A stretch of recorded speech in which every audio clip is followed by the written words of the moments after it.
অধ্যায় 22, প্রেরিত 14 অধ্যায় 22 বাক্য দেখো কি বলছে।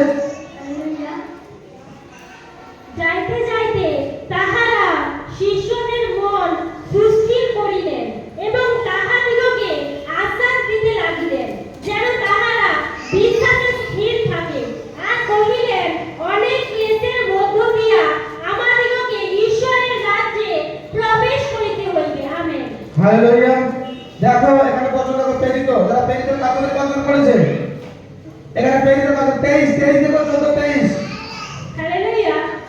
আর তাহারা তাহাদের জন্য প্রত্যেক মণ্ডলীতে প্রাচীনবর্গ নিযুক্ত করিয়া এবং উপবাস পূর্বক প্রার্থনা করিয়া যে প্রভুতে তাহারা বিশ্বাস করিয়াছিল তাহার হস্তে তাহাদিগকে সমর্পণ করিলেন। আমেন। দেখো বচন এখানে শোনো, বলছে যাইতে যাইতে তাহারা শিষ্যদের মন সুস্থির করিলেন এবং তাহাদিগকে আশ্বাস দিতে লাগিলেন যেন তাহারা বিশ্বাসে স্থির থাকে, বিশ্বাসে স্থির থাকে। আর কহিলেন, অনেক ক্লেশের মধ্য দিয়া আমাদিগকে ঈশ্বরের রাজ্যে প্রবেশ করিতে হইবে। হালেলুয়া।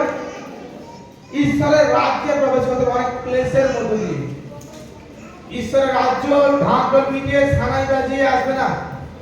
ঈশ্বরের রাজ্যের জন্য একটু ক্লেশ তোমাকে ভোগ করতে হবে। যে কেউ পরিত্রাণ চায়, যে কেউ ঈশ্বরের রাজ্য চায়, তাকে একটুখানি মেহনত করে, একটুখানি কষ্ট করে ঈশ্বরের রাজ্যের জন্য পৌঁছাতে হবে। হালেলুয়া। সেটা কি তৈরি আছি আমরা? আর তারপরে এখানে বচন কি বলছে দেখো, 23 বলছে, আর তাহারা তাহাদের জন্য প্রত্যেক মণ্ডলীতে প্রাচীন বর্গ নিযুক্ত করিয়া এবং উপবাস পূর্বক প্রার্থনা করিয়া যে প্রভুতে তাহারা বিশ্বাস করিয়াছিল তাহার হস্তে তাহাদিগকে সমর্পণ করিলেন। আজ প্রেরিতরা যদি দেখি, প্রভু যিশু শিষ্যরা আজ তারা যে কোনো সিদ্ধান্ত নেওয়ার আগে পরমেশ্বরের কাছে একান্ত প্রার্থনা করত। কোনো কিছু সিদ্ধান্ত নেওয়ার আগে উপবাস করত। আজ বড় বড় সিদ্ধান্ত নেওয়ার আগে তারা উপবাস করছে, প্রভুর কাছে জানতে চাচ্ছে, বড় বড় প্রার্থনা করতেছে। আজ তুমি আমরা কি করি?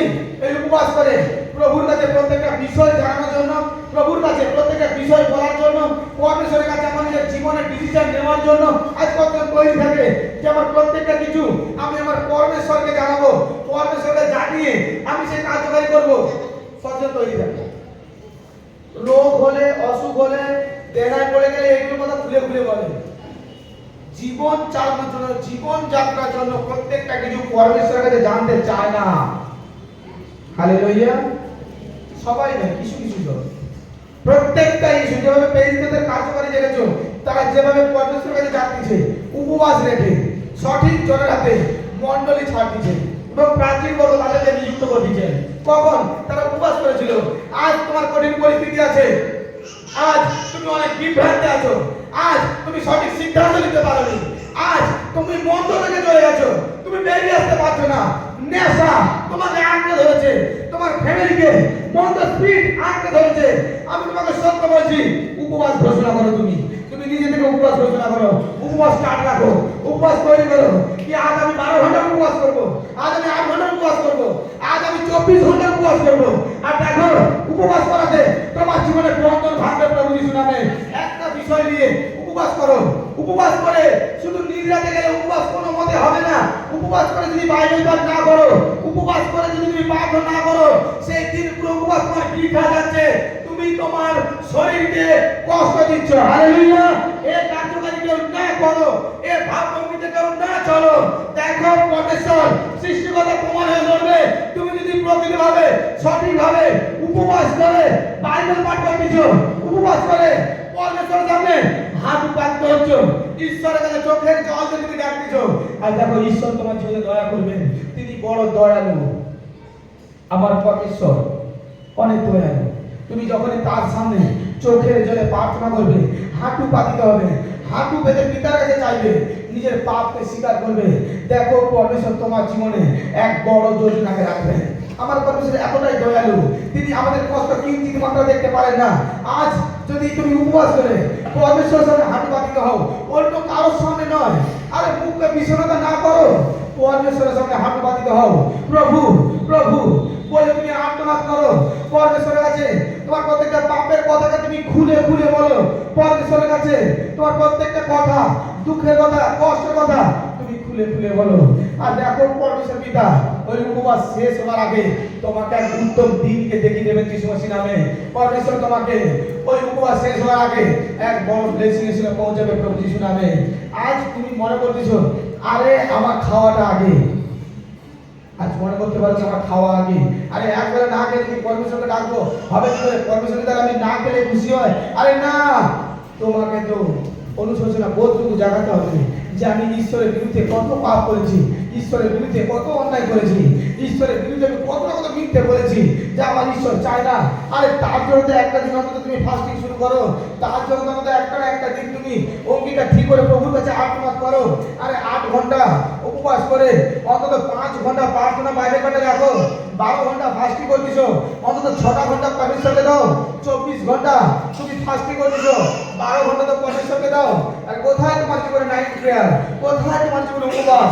কোথায় তোমার জীবনে সঠিক সিদ্ধান্ত নেওয়া যোজনা? কোনো কিছুই তো নেই। তুমি কিরকম ব্লেসিং ব্যক্তি হচ্ছ? তোমার মধ্যে কিরকমই শক্তি আছে?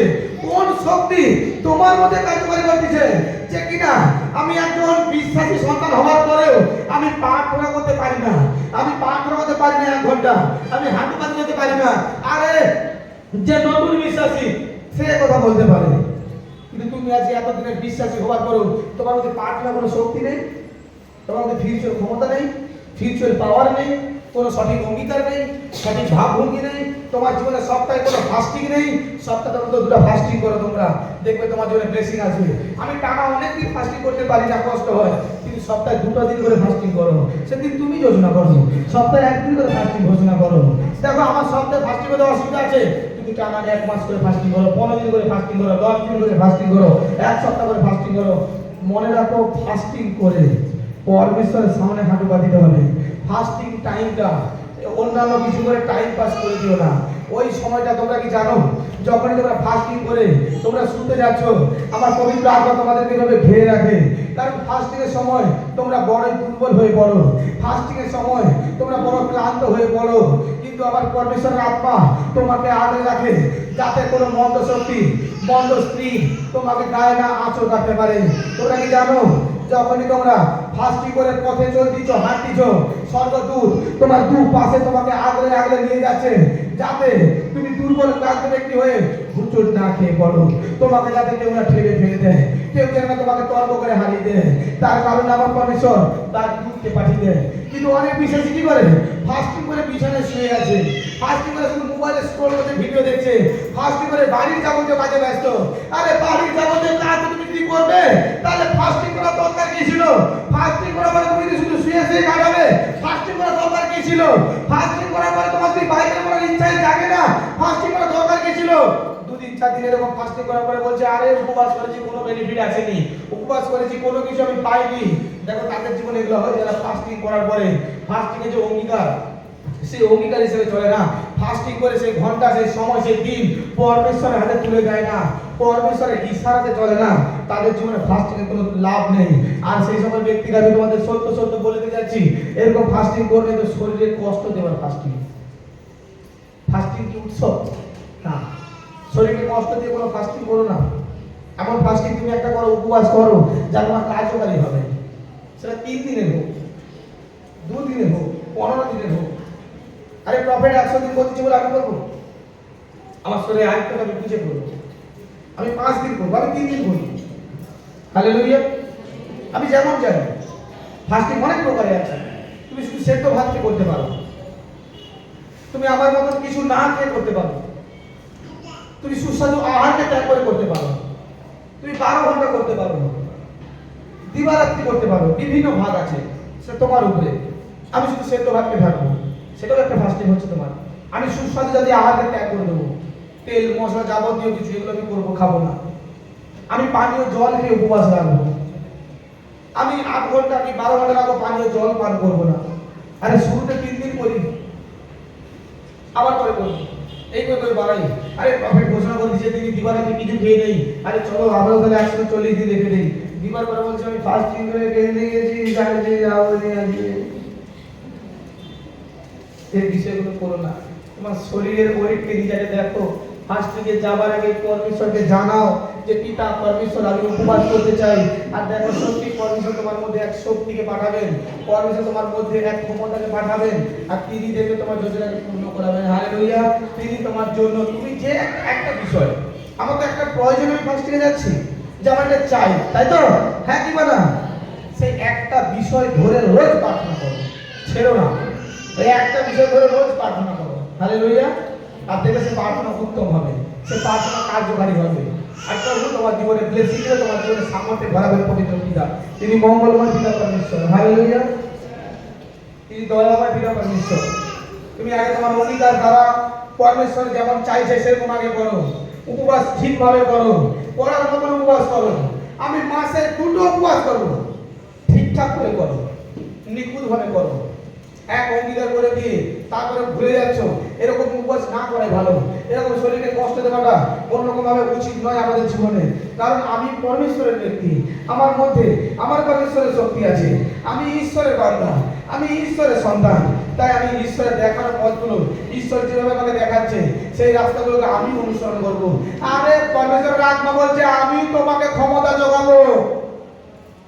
যিনি কর্ণ সৃষ্টি করেছেন তিনি কি শুনতে পান না? যিনি চোখ সৃষ্টি করেছেন তিনি দেখতে পান না? তিনি নাসিকা সৃষ্টি করেছেন তিনি কি বিশ্বাস নেন না? সবকিছু হচ্ছে পরমেশ্বর তার নিজের মতো করে আমাদেরকে সৃষ্টি করেছেন। তিনি বলেছেন আমার প্রতিস্বরূপ।